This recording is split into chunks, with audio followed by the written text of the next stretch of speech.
Son las 8:06 de la mañana, estamos en Ampliación de Noticias, martes 21 de enero, con Patricia y Jorge. Muy buenos días. ¿Qué tal? ¿Qué tal? Tenemos pues una larga agenda, pero es muy bueno empezar sobre todo con el tema, por supuesto, de La Haya y la reunión que tuvo lugar el día de ayer aquí en Palacio de Gobierno. Pero además han habido una serie de otras actividades, tanto en Tacna como en Arica, como en Santiago de Chile. Estamos con la doctora Beatriz Merino, es primer ministra, ex defensora del pueblo y presidenta de la Sociedad Peruana de Hidrocarburos, una personalidad sin duda con la cual vamos a conversar sobre varios temas.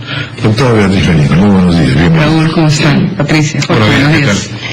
Bueno, empecemos pues por el tema de La Haya, que efectivamente concita no solo el máximo interés, sino un espíritu de unidad nacional, que al mismo tiempo nos permite hacer, pues como lo están haciendo todos los medios, un recorderis acerca de las circunstancias, digamos, de aproximación, de entendimiento, de paz y al mismo tiempo de contraste y también, por supuesto, de enfrentamiento, que van tejiendo la historia de las relaciones peruano-chilenas. Sin embargo, a pesar de que todavía son matices, ¿no?, podríamos decir que en efecto el clima que hoy día se respira es de alguna manera prometedor, es decir, que nos permitirá en definitiva el cumplimiento del fallo y que no haya mayores posiciones negativas. Indudablemente, Raúl. Yo, he estado reflexionando o como supongo estamos haciendo todos los peruanos en estos días que faltan para este fallo, que es verdaderamente un hito, creo yo, en las relaciones entre Perú y Chile, que también has descrito. Y la pregunta que me hacía cuando pensaba en esta conversación esta mañana era, ¿qué buscamos? ¿No? Y yo creo que lo que buscamos es la paz definitiva, ¿no es cierto? Una paz auténtica, una reconciliación real y verdadera, ¿no es cierto?, entre estos países, y sobre todo capaz una relación constructiva, con mirada al futuro, como es propia del siglo XXI. Y la verdad es que yo decía, bueno, ¿y eso cómo se logra, no? Más allá de los argumentos jurídicos que nuestros cancilleres, nuestra canciller y nuestros ex cancilleres con tanta propiedad han defendido y explicado al pueblo del Perú, creo que desde un punto de vista de la sociedad, ¿no?, de quienes somos los ciudadanos de estos países, creo que lo que necesitamos es conocernos más. ¿Y cómo se conocen, en mi opinión, las sociedades? Primero, a través de su literatura, a través del pueblo vecino, del pueblo del país que se quiere conocer, de sus narradores, de sus poetas, y ciertamente a través de la amistad. Pero una de mis mejores amigas es una señora chilena. Yo he visto nacer a sus hijos, los he visto crecer. Me invitó a la boda de su hija hace poco, ¿no? Asistí en Santiago con tanto cariño. Ha estado ella también a mi lado en mis momentos de alegría y difíciles. Y yo creo que las ciudades y los países pues no son ciudades de concreto, somos seres humanos que nos conocemos a través de nuestra cultura y a través de nuestra amistad personal, ¿no? Y por eso quizá pasado esto y más allá de la ejecución del fallo, sería bueno, ¿no?, un intercambio mayor de jóvenes, ¿no?, que viajen, que conozcan las culturas y la historia y la literatura de los países. Pero a mí quizá, Raúl, lo que más me impresiona de esto es el hecho de que dos países hayan buscado a un tercero, ¿no es cierto?, de una incuestionable legitimidad como es en este caso la Corte, para poner sus países al servicio del respeto de este fallo. Esto demuestra un nivel de desarrollo, de modernidad, de democracia. Es lo que hacen las civilizaciones cuando tienen un diferendo o una discrepancia o una controversia en la que no se ponen de acuerdo, ¿no? Ese arbitraje del tercero confiable, ¿no?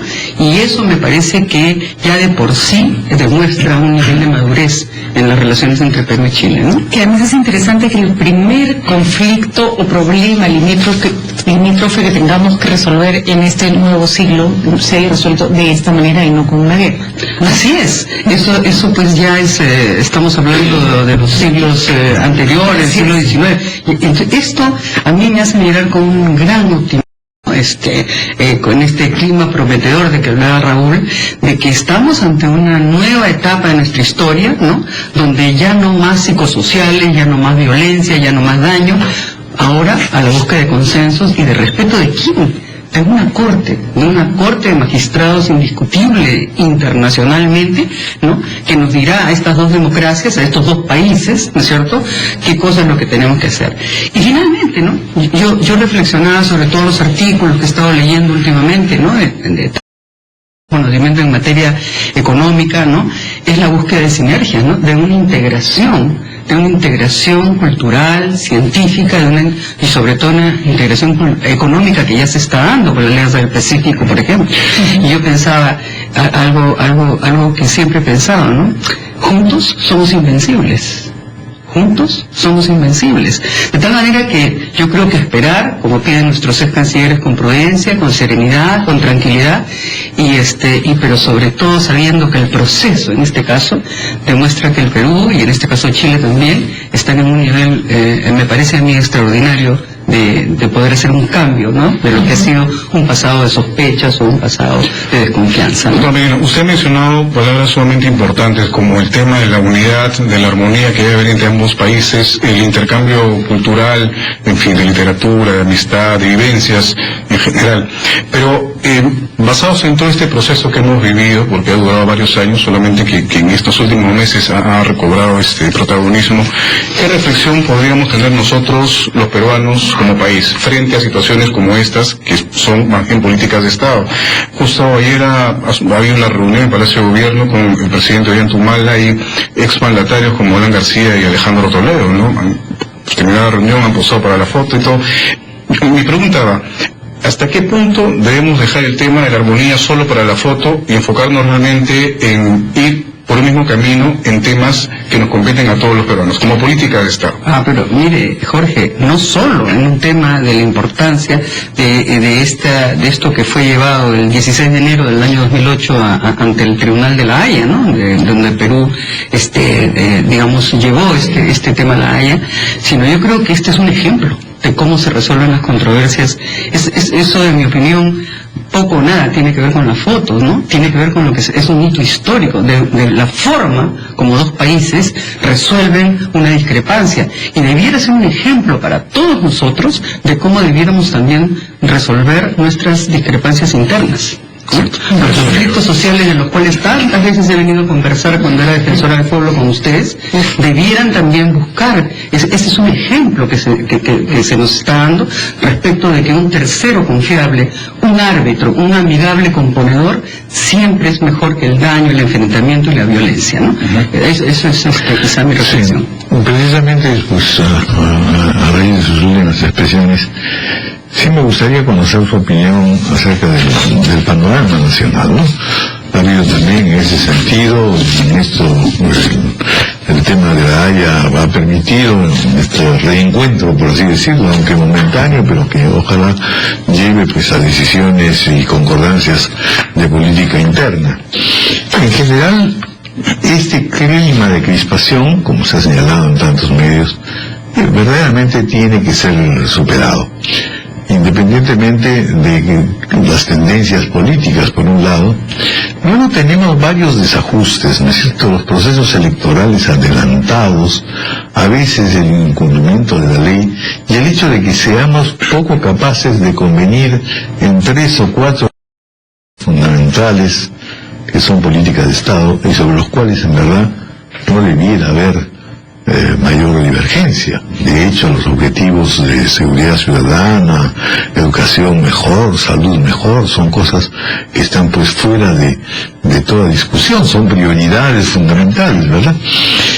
¿Cree usted sinceramente que podremos superar, ya no solo por el tema de La Haya, sino en general, este clima de intemperancia que es realmente necesario a los 2 años y medio del desarrollo y desenvolvimiento de la presente administración, y sobre todo que el Perú tiene una serie de otras noticias y otra serie de aperturas muy positivas, muy bonancibles, ¿verdad? Sí, claro. Ahora, mi respuesta no va a ser fácil, Raúl. Y no va a ser fácil porque lo que plantea es este clima efectivamente de crispación interna y los pocos recursos que tenemos internamente para resolverlos. Porque el tema es, ¿cuál es la agenda pública? ¿No es cierto? Yo diría que la agenda pública, sin duda, es, por ejemplo, el tema de la informalidad. No podemos tener una economía que crece principalmente de manera informal, el clima de inseguridad, ¿no es cierto? Tenemos hoy día, miramos las encuestas, ¿no es cierto? 90% o 80% creo de la gente se siente insegura en su propio país, ¿no? Entonces, el clima, digamos, de avance, ¿no es cierto?, de los enemigos de la sociedad peruana, como son el narcotráfico, o la minería ilegal, o los madereros ilegales, ¿no es cierto? Entonces, la delincuencia común, ¿no es cierto?, que afecta a nuestras ciudades, Lima y muchas otras ciudades, no solo Lima, ¿no? Entonces, mi punto es, esta es la agenda pública. ¿Quién determina la agenda pública? La agenda pública en todos los países la determina quien ejerce la administración del Estado, el gobierno. El gobierno es el que señala cuál es la agenda pública, ¿no? Y en toda democracia es pues la leal oposición, ¿no es cierto? Es el gobierno más la oposición. Así es, exactamente, los dos. Pero en un clima, ¿no es cierto?, donde estos temas son temas de Estado. O sea, son temas de Estado que deben correspondernos crear a todos juntos las soluciones a estos problemas, ¿no? Pero uno de los problemas que yo veo, Raúl, en mi país, y digamos, y sigo avanzando en edad y lo sigo viendo, es que la informalidad desgraciadamente también afecta a la política. Entonces, cada elección tenemos candidatos que aparecen, partidos que aparecen, o sea, no hay en el Perú como existe en otros países, no digo, estoy hablando del primer mundo, estoy hablando incluso de nuestros vecinos, ¿no? De Chile, de Colombia, de Brasil, partidos que se van construyendo a través de las décadas y que van reclutando a los mejores peruanos, que los van capacitando, que van eliminando a las personas que son, digamos, negativas, y que hacen que el servicio público se nutra de los mejores hijos del país, ¿no? Entonces, eso es algo que no hemos resuelto, no lo hemos resuelto ahora. Y si usted me lo vamos a resolver de ahora a, por ejemplo, las próximas elecciones, que ya son, creo, a finales de este año, primero y luego, yo diría que no lo vamos a No resolverlo, pero por lo menos convenir en que sí sea necesario. Convenir que sea necesario seriamente y a fondo estos temas. Así es. Y sobre todo, como digo yo, establecer la agenda pública para que la agenda mediática acompañe la agenda pública, ¿no es cierto? El ciudadano está hoy día no solo fatigado de esa crispación y ese enfrentamiento, sino además, yo diría, un poco desalentado. Así es. Porque la gente joven no busca, ¿no es cierto?, la mejor gente, con la más capacitada, la de más talento, no busca que ingresar a la política como un esfuerzo para servir a su país. Y además eso desgasta esfuerzos en discusiones que sí se debieran dar en debates que busquen soluciones, digamos, creativas a problemas urgentes, y estamos demasiado peleándonos a veces por detalles, por cosas demasiado alejadas de la vida de las personas y no sobre temas fundamentales. Y se lo pregunto porque en las encuestas sale que el 89% de los peruanos no se siente seguro y que más del 50% ni siquiera se siente seguro en sus hogares. Y el tema de inseguridad ciudadana no es un tema de agenda pública, sí de preocupación, pero no la última noticia que hemos recibido sobre alguna iniciativa con respecto al tema de seguridad ciudadana es la ley que permite a policías y militares hacer uso de sus armas sin que sean acusados penalmente, o sea, no hacen uso de sus armas y aparentemente no de manera correcta, no sé cómo ponerlo, porque en realidad lo que la ley dice es, bueno, sí, pues, por defecto uno no se va a ir a la cárcel por usar su arma, ¿no? En primer lugar, como si en este país no supiéramos que los problemas no se resuelven con leyes. Para empezar. En segundo lugar, y me olvidé de mencionarlo, uno de los problemas que tiene que estar en la agenda pública bien arriba es el tema de la corrupción, ¿no? El tema de la corrupción que cada día, ¿no es cierto?, se va expandiendo más en el tejido social y que nos va afectando a todos. Pero en cuanto a esta ley en particular, hemos escuchado, ¿no es cierto?, al representante del Alto Comisionado de Derechos Humanos decir cosas muy serias, ¿no? Decir, no solo, como han dicho otras personas que han opinado que esta ley era innecesaria, sino lo que es peor, que esta ley se aparta, ¿no?, de lo que son los estándares internacionales de los derechos humanos, ¿no? Entonces el Perú no puede estar mostrando, por ejemplo, en otras facetas, esta modernidad, este avance, esta integración a lo que es el siglo XXI, y en una cosa como esta, estarse apartando. Yo imagino que con el mejor deseo de sus autores, para que haya pues mayor seguridad, ¿no? Pero no se puede estar apartando de lo que son los códigos internacionales, por así llamarlo, de defensa de los derechos humanos. Con mucho gusto. Muy bien, continuamos conversando con la doctora Beatriz Merino. Jorge. Sí, bueno, doctora, yo quería hacer una pregunta referida a lo que usted ha mencionado hace unos instantes, ¿no? Que la agenda pública debería marcarla el gobierno, que se encuentra a la cabeza precisamente del manejo de un país, pero tengo la sensación de que el gobierno del presidente Ollanta ha gastado bastante tiempo y discusiones y debates en torno a temas por ejemplo, como la compra de Repsol, el tema del servicio militar, el tema ahora de la concentración de medios, que definitivamente son interesantes y pueden servir para la discusión, pero que finalmente se disuelven con el transcurso de las semanas y que no se llega a conclusiones y mucho menos hacen que se enfoque la atención en problemas principales que se deben resolver en nuestro país. ¿Cree que falta visión, falta brújula? Vamos a ponerlo, para empezar con una frase optimista, ¿no? Mientras todo esto sucede, el país crece, ¿no? Entonces, y no crece poco, ¿eh? Crece más del 5%, y eso es bueno para todos los peruanos, y tenemos que decirlo, y decirlo en voz alta, donde por lo menos la política del Estado, y en este caso del gobierno, de fijar el crecimiento económico, la política de inversiones, de destrabar los problemas burocráticos, etcétera, eso es bueno, y eso todos tenemos que respaldarlo, porque en la medida que crezca económicamente el país, la gente va dejando la pobreza y va incorporándose, ¿no es cierto?, a la ciudadanía, al mercado, a tener un empleo estable, patrimonio, etcétera. Eso no es poca cosa, ¿eh?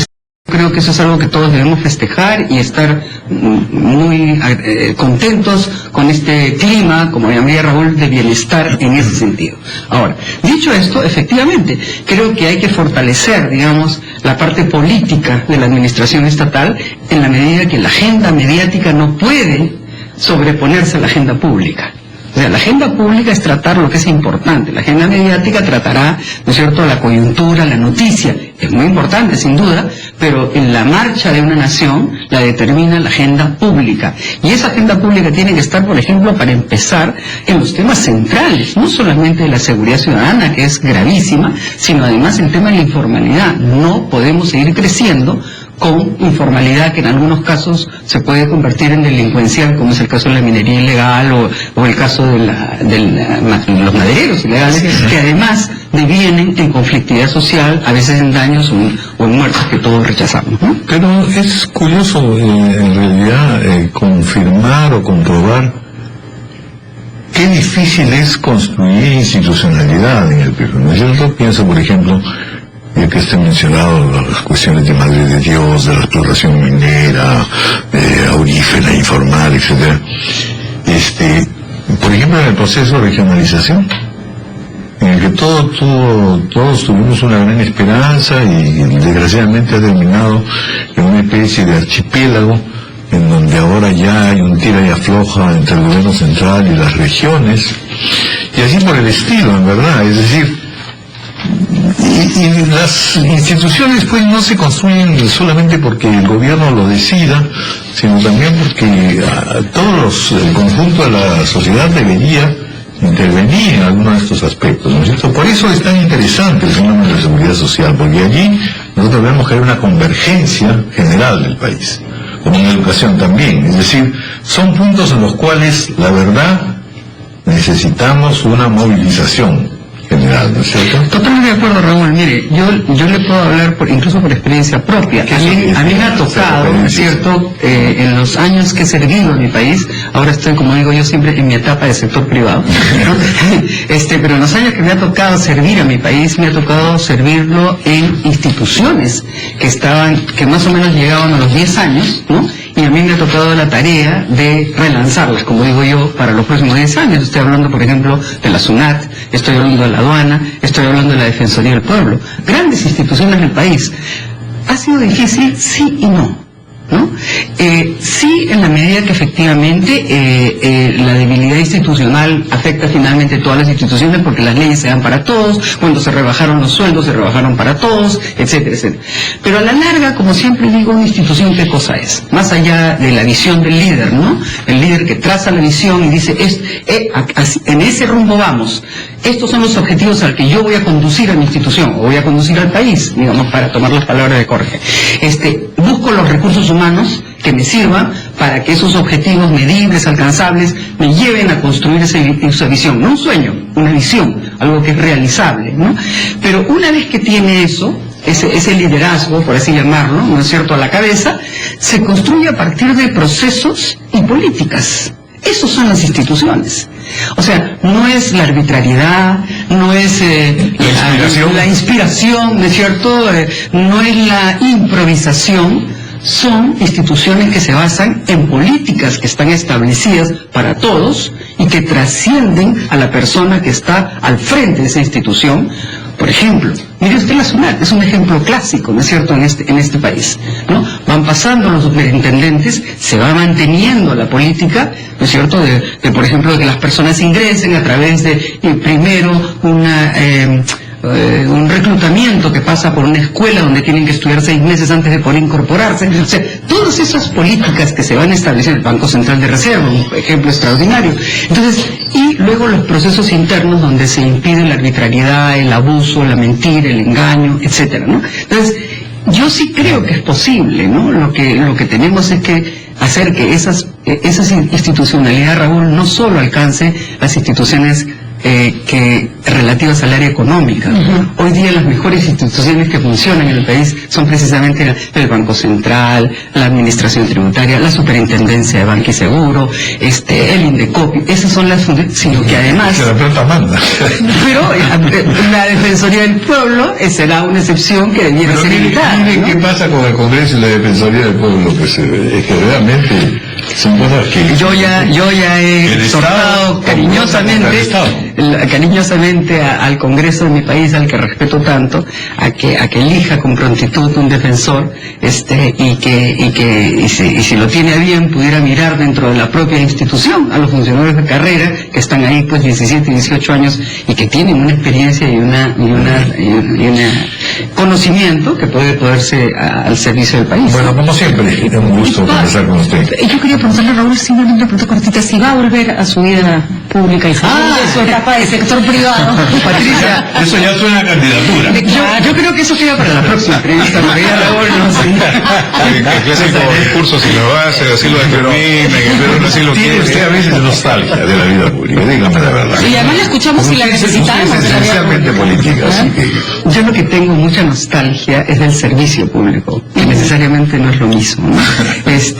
Sí siento siempre una pasión profunda por este país y una pasión profunda por servir a mi país y servir a los más vulnerables, ¿no? Ahora que estoy al frente de la Sociedad Panameña de Hidrocarburos, como digo yo, ahora soy una petrolera, digo, ¿no?